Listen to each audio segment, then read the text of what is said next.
Hello and welcome to this fibro section.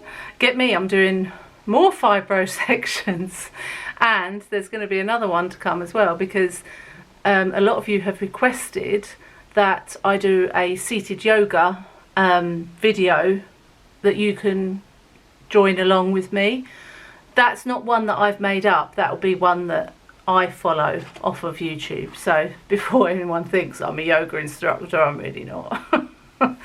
Anyway, this week I was requested to make a Fibromyalgia in Men video, and I think this would be interesting for women as well as men. So I thought I'd research it for you, and here is your video. We have the trusted notepad. Right, fibromyalgia in men. Remember, all of this is researched. Opinions are my own. You may not agree, or you may agree, you may not agree with my opinions, but please don't come for me in the comments. Nice comments only. Fibromyalgia is a chronic condition. People often believe that men experiencing fibro have milder symptoms that last for less time than women, and that men experience the condition extremely rarely. However, the condition may be more prevalent in men than doctors formerly believed. Records show that 5 million adults with fibro in the US, 10% are men that have fibromyalgia, and for that reason it is perceived as a women's disease. Some of the worst symptoms of fibro in men are anxiety, depression, other mental health challenges, increased sensitivity to hot and cold, difficulty with balance, stiffness in joints, emotional sensitivity, and muscle spasms. So they're all symptoms that anyone with fibromyalgia can probably say that they've experienced at one point or another. Because of more women experiencing fibro than men, 9 to 1, so 9 women to 1 man, it can be difficult getting their doctors to even consider that their symptoms could be fibro. Because it is a rare occurrence in men, the doctors are dismissing it before they've even considered it. Because the typical cluster of fibro symptoms can indicate other medical conditions, most doctors won't reach first for a fibro diagnosis in men. The truth is, men do get fibromyalgia, and they deserve supportive treatment options. The number one fibro symptom in men is stigma. Men who experience other symptoms of fibro may be described as weak, lazy, or whiny. All of these assessments are unfair. A stiff upper lip and stoic demeanour may sound good on paper, but many men suffer needlessly because of the expectation to be tough and to be strong. Fibro is no joke, with symptoms that can make just getting out of bed nearly impossible. When men are the primary provider for the families, this can add to the challenge of getting a fibro diagnosis. The first step in a diagnosis is finding a doctor who is willing to explore fibro as a possible condition, because like I said before, they just rule it out because it's more women that get fibro than men. Some researchers believe that men experience milder symptoms, while others report that men experience more severe symptoms that include less ability to function and a lower quality of life. Healthcare professionals treat fibro in men in 2 ways: symptomatically and holistically. In addition to treatment, men who are recently diagnosed with fibro may find relief by participating in a fibro support group. So you can always ask your GPs about a fibro support group if there is one near you. If there isn't, why not start one up? You've got all the social media accessible: Facebook, Instagram, Twitter, You've got the new one, Threads. So you could start your own fibro group up for men. The science is unclear on whether fibro symptoms appear differently in men versus women. One study found that women reported more pain sensitivity while men reported more disability and a longer duration of symptoms. Other research shows little difference between the two genders. The impact of fibromyalgia on physical health is tough to handle no matter your sex or gender. But research also suggests that men with fibro also feel a heavy burden on their mental health and well-being, relationships and careers.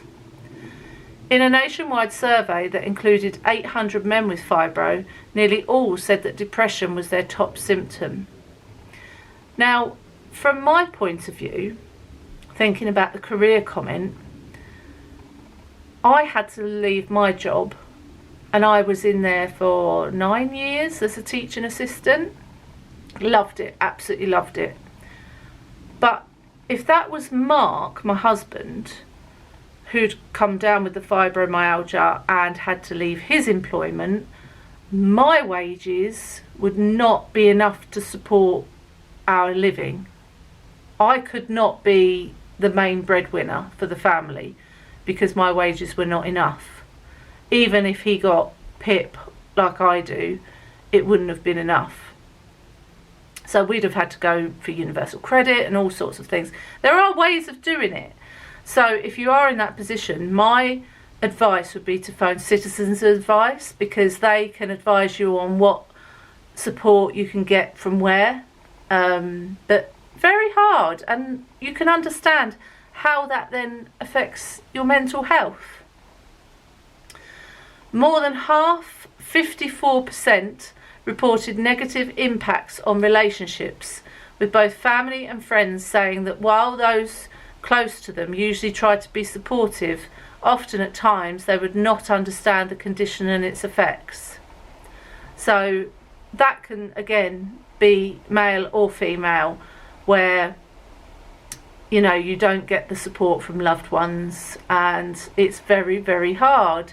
And I will say how I dealt with that was I printed out some facts about fibromyalgia and handed them round to my family and friends to read, so that they understood a bit more about my condition. And generally it worked. I think as time goes on they tend to forget certain aspects, but yeah, that is always a good little tip if they're going to read it. They might not bother to read it. Employers not being supportive, and even their own family members thinking they were exaggerating symptoms. The advice on how to help cope with fibro remains the same. Lifestyle changes, including making time to relax every day, deep breathing and meditation, and you can follow my meditation videos that I have posted. Get enough sleep, which is a joke, isn't it? Go to bed and wake up the same time each day. I've always read that, and I suppose generally I do, but I try my best to let my body wake up naturally in the mornings, because if I set an alarm it makes me feel so much worse. Another tip about getting up in the morning, because I have had someone recently saying that they find mornings really hard and they're dizzy, and I said, yeah, I am exactly the same. And what I do is, if I've got to be up at a certain time, I will set my alarm for like half an hour before and have that half an hour in bed, just on my phone or watching telly, whatever you want to do, just to get your head and body regulated and in tune with each other, because otherwise I get out of bed and I fall down or I crash into something. So that's a good tip to do for getting up in the morning. And as for sleep, I have a video on sleep. You can go and check that out, and hopefully that might help. Staying active, exercise may be tough, but start low and go slow. I do know some people that feel their only way of staying out of a flare is by going to the gym every day. I don't think I could do that. I don't think my body could do the gym, and you've got to be very, very careful as well.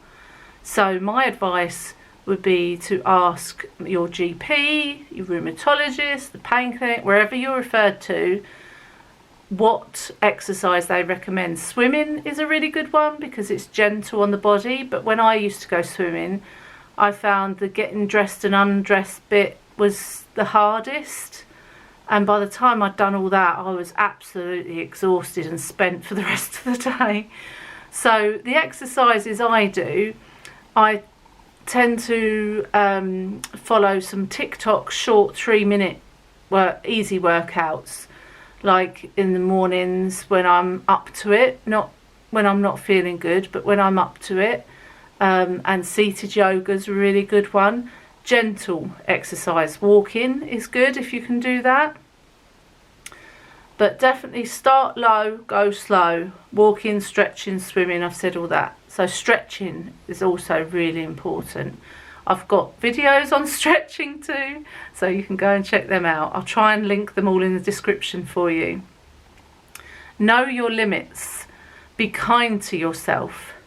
Doing too much on good days can result in more bad days. Found that out last week. On Tuesday last week, I did about 4 hours of stuff. Just sorting jobs, bit of cleaning, bit of tidying. Way too much. Put myself into a massive flare up. Not a good idea. And as I said before, like, instead of having a list of 10 jobs, like, cut it down to the 2 most important things you want to get done. It's frustrating, I know, but it's what we have to do. Looking at hormone levels, this is interesting. Low testosterone levels may increase men's susceptibility to some disorders. Imbalances in both hormones may, in the end, contribute to fibromyalgia. So if you watched my Fibromyalgia in Women vlog, you will see that I was going into detail about hormones in that one. So this one is talking about the testosterone. So low levels, you can get tested. So it says in some cases, men are being treated with testosterone gel, and you can ask your doctor about it if you think it will benefit you, but they might want to check your levels first before they give it to you. But it might be something worth inquiring about if you're a male with fibromyalgia. Men with fibro report feeling like they've failed as a husband, father and provider. It's a huge blow to the ego to be knocked down with what is sometimes considered a women's condition. It's important to remember that illness is not a weakness. Instead, the ability to keep functioning at any level when you're sick shows tremendous strength. So just remember that. You are doing amazing. It might not feel like it, but you are. I promise you. You are doing great, and you will continue doing great. And just by watching this video, you're doing even better, because you're learning to help yourself. So thank you for watching today's video on fibromyalgia in men. I found that quite interesting about the low testosterone, and that you can get testosterone gel from the GPs, and you know, just learning about how it can affect a man's mental health. I can imagine if that happened to Mark, it would really affect his mental health, and he would need to get therapy for that. And I had therapy. I've had 3 lots of counselling since I got ill with fibromyalgia. So important to get help. And now I think it's a company called BetterHelp that you can have Zoom calls, so you don't actually have to leave. You can just do it over Zoom on your phone or your iPad or whatever you've got. So it's really important to get that help, and hopefully it can go along with making your life better and how you can live a happy and good life with fibromyalgia, as I do. I live my best life. I'm not saying I'm cured. I'm not. I'm never going to be cured. But I learn to live my best life with fibromyalgia because that's kind of what I've got to do. Anyway, give it a thumbs up if you've enjoyed it. Subscribe if you haven't done for future videos. I have got, believe about 90 odd videos on fibro sections, and there's all the weeklies too. So definitely stick around if you like my content. Thank you for watching, and I will see you all on Saturday for the weekly.